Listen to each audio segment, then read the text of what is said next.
Hello বন্ধুরা, আজকে তোমাদের সাথে একটি আই মেকআপের ভিডিও শেয়ার করতে চলে এলাম। আমার মডেলের চোখটি দেখতেই পেলে কীরকম ভেতরের দিকে ঢোকানো ছিল।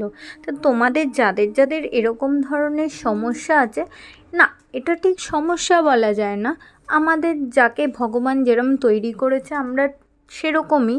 তো যাদের যাদের এরকম ধরনের আই রয়েছে তারা কিভাবে মেকআপ করবে দেখে নাও।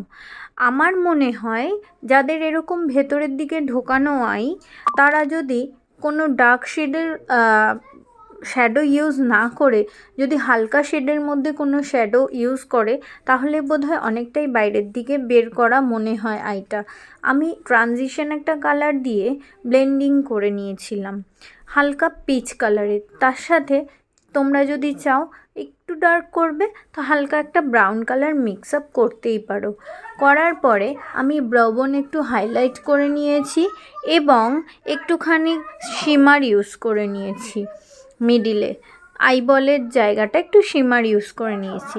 তা আমার আই মেকআপটি তোমাদের কেমন লাগলো অবশ্যই জানাতে কিন্তু ভুলো না। আর তোমরা কে কে একটু এই ট্রিক্সটা ফলো করছো সেটাও জানিয়ে যেও। দেখো করে অবশ্যই ভালো লাগবে।